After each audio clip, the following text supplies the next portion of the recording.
If you're looking to get drunk off powdered alcohol, you may be able to do that soon here in the United States. In fact, it turns out that officials in the U.S. have finally approved powdered alcohol. According to reports, the product called Palcohol has received the green light from the Alcohol and Tobacco Tax and Trade Bureau briefly last year before the Bureau backtracked and said that the label approvals had been given in error. So there was an issue before.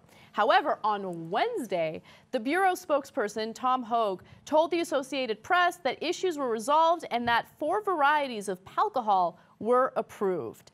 So whatever. I mean, I'm not really in favor of banning substances because usually when you ban substances like drugs, people will create a black market for it and then they'll get their hands on it anyway.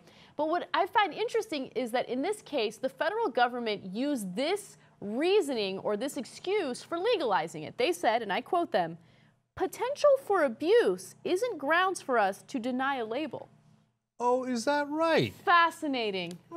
Fascinating. Yet marijuana remains banned. Fascinating. Okay.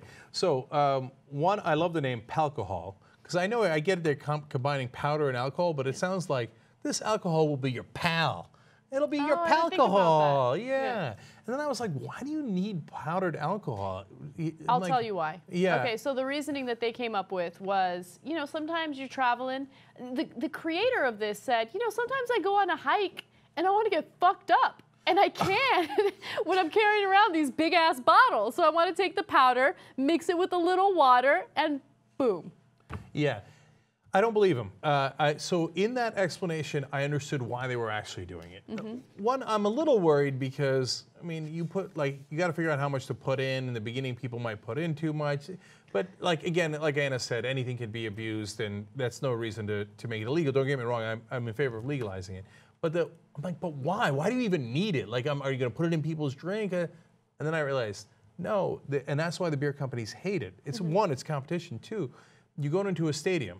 The beer costs whatever it costs these days. I mean, $1 billion. I know, right? Yeah, it's like expensive. It's crazy. It's $12, $18, whatever it is, right? Instead, you buy this for a couple of bucks, and it's hard to carry in and to conceal the alcohol. I saw a video online that somebody sent me the other day of a guy going into a Turkish soccer game, and he got like 40 beers off of him. 40 bottles of beer, okay? But this, boom, you put it in your bag, nobody knows. You go to the stadium, boom, you put it in the water, and you just saved yourself a lot of money. Yeah. And Budweiser does not like that. And the stadiums don't like that, and the entrenched interests don't like that. That's why they banned it in the first place. And then they're like, ah, damn it. Actually, we don't have really any real excuse to ban it, and that's why it's banned. Yeah, now all of a sudden, I really, really want this legalized, and I'm glad that they got the green light.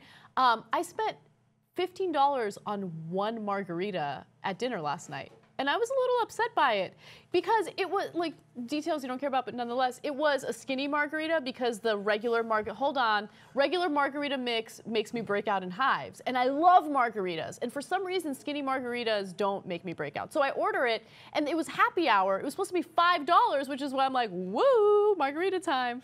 And then they charged me $15 because it was a skinny. Unfair. Oh, skinny margarita doesn't count. You had to get a fat margarita for it to count. Yes. Okay, here I thought it was going to be a really irrelevant story. No, but I'm outraged for you. But from now on, you will see this, man. People will be going to places, restaurants, wherever it is, and then they'll take out a packet and they'll be like, little Palcohol. Why not? Having dinner with my pal, Palcohol. By the way, the authorities were also concerned because they thought, you know, people might snort it, which is a terrible idea. But we've done stories about like fraternities and sororities putting alcohol up their anus. Do you remember doing that story? Of course. I was going to say, are you kidding me? Are they going to snort it? Of course they're going to snort it. They're also going to put it up their ass. But what are you going to do? Ban everything in the world because some dude's going to put it in his ass? I mean, Republicans have tried, but... Yeah, they're like, all right, we got to ban those hamsters. Okay.